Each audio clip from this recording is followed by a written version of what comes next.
Hello from Stockholm, Sweden, and I arrived here 3 days ago. I didn't know anybody, but I've since had 3 coffee dates with some really cool people. Made 3 new friends. I've got a jam-packed social schedule, and literally I knew no one when I got here. How did I do it? Well, first of all, before I left Los Angeles a few days ago, I posted on my Facebook wall and on my Instagram, "Hey, I'm coming to Stockholm. Anyone there or anyone know anyone who is there?" Notice I didn't just say anyone there. I actually asked the second question, does anyone have friends or anyone know anyone who's there? By asking the second question, it then makes the reader of my message have to think, oh, who do I know there? And then guess what? People reached out to me and said, oh, I've got this friend of mine, Alex. I'm going to introduce you on Facebook. Great. Then another person said, I've got my friend Stefan. Introduced me on Facebook. And then on Instagram, I posted, anyone in Stockholm. And some woman called Mia, who I'd never met before, who has been following me on Instagram for about 6 weeks, she subsequently told me, sent me a message saying, hello James, are you coming to my city? Here are my details, would love to meet you. And so then I emailed her because she included her details. I reached out to her and I just spent 2 wonderful hours with her, walking around the city, learning about what she does. She's a motivational speaker here in Stockholm. We had lunch together, it was terrific. I met Alex and Stefan yesterday for coffee in a different part of town over at this part of town. This is actually the old city. Well, sorry, that's not true. This is Södermalm, which is like the southern part of Stockholm. That is the old city just over there.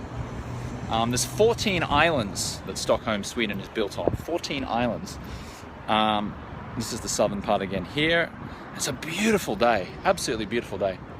So all I did was really just post on my social media, hey, I'm coming to Stockholm, and asking people to tell me, do you know anyone there? And people reached out.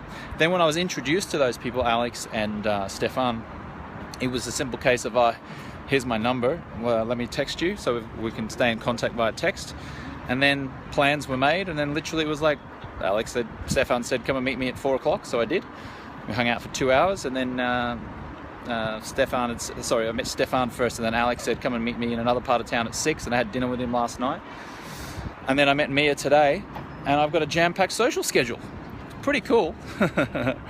And all you got to do is just reach out and say that. So I like coming to cities on my own. I don't like traveling with people. Now, obviously, if I had a long-term partner, I would do that and I would enjoy that very much. But I don't like as much going with friends, because when you go by yourself, it forces you to meet new people.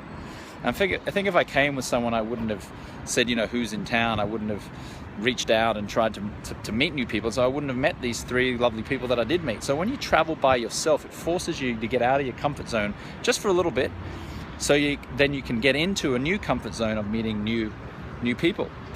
Learning about Swedish culture. I interviewed all 3 of these people on my podcast, The James Swanwick Show. If you go to iTunes and subscribe to The James Swanwick Show and download it, you can listen to my interviews with all 3 of the people that I met in the last couple of days, Alex, Stefan, and Mia.